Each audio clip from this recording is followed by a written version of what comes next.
Hello বন্ধুরা, কেমন আছেন আপনারা সবাই? আশা করি সবাই ভালো আছেন। আমি বরাবরের মতো বংশীবাদক মোহাম্মদ নুরুল ইসলাম আপনাদের মাঝে হাজির হলাম। তো আমি এমন একটা মানুষের সঙ্গে পরিচয় করে দেব আপনাদেরকে, যা আপনারা হতবাক হয়ে যাবেন। কেননা এই যে মানুষটা পড়ে আছে অনেকদিন যাবৎ, সে অ্যাক্সিডেন্ট করছিল, রোড অ্যাক্সিডেন্ট।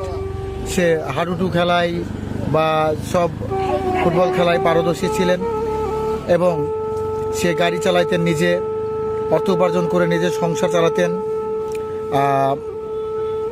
এনার নাম হচ্ছে নাহিদ। আমাদের বড় কালিকাপুর গ্রামে বর্তমানে সে অবস্থান করছে।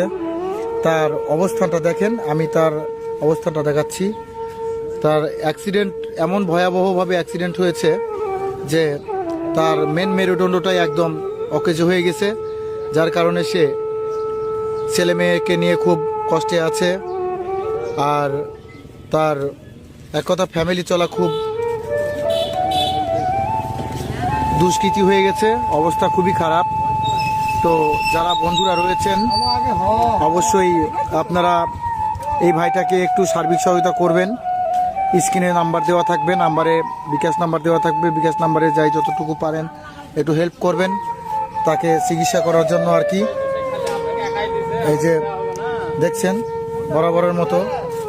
তো নাহিদ ভাই, আপনি হচ্ছে জনগণের কাছে কি সার্বিক সহায়তা চাচ্ছি যে আমাকে যে একটু সবাই আমাকে সাহায্য করুক, বা আমার দুটা বাচ্চা আছে তার উদ্ধার ম্যানেজ করতে পারি। দেশ বিদেশ যারা ভাইয়েরা আছে তাদের কাছে দুটা অন্য দুটা হাত পা ধরি, তারা 2 টাকা বারুক 3 টাকা বারুক আমাকে একটু সাহায্য করলে আমি অবশ্য খেয়া পরে মানুষ হতে পারবো, বা দুটা চোল মানুষ করতে পারবো। এটাই আমার দেশ বিদেশে কাজ, দুটা অনুরোধ বা দুটা হাত পা ধরি, তারা যেন আমাকে সাহায্য করে। এই বলে আমার কথা এখানেই শেষ করে দেওয়া। তো বন্ধুরা, আপনারা সবাই শুনলেন, নাহিদ ভাইয়ের মুখ থেকে শুনলেন। এই যে ছোট্ট একটা কুঠির দেখেন, আমি দূর থেকে দেখাচ্ছি কুঠিরটা। এই যে ছোট্ট একটা কুঠির করে দেওয়া হয়েছে নাহিদ ভাইকে। মানে এখানেই শুয়ে বসে থাকেন, উনি তো নড়াচড়া করতে পারেন না, এবং ওনাকে ভ্যান গাড়ি দিয়ে আবার বাসায় পৌঁছে দিতে হয়, তারপরে নাহিদ ভাই যায় আর কি।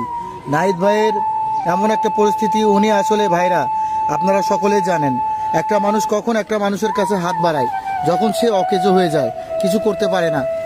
আর এই ছেলেটা এমন একটা ছেলে ছিল যে আসলে কারো কাছে কখনো কোনো দিন 2 পয়সার জন্য এমনি কারো কাছে ধারও চাইতে যায় না, এবং নিজে কামাই করে চলে এবং খুব ভালো করে চলতো। হঠাৎ করে তার বড় ধরনের একটা দুর্ঘটনা হওয়ার কারণে, অ্যাক্সিডেন্ট হওয়ার কারণে তার মেরুদণ্ড একদম অকেজো হয়ে গেছে। তা আপনারা অবশ্যই শুনলেন।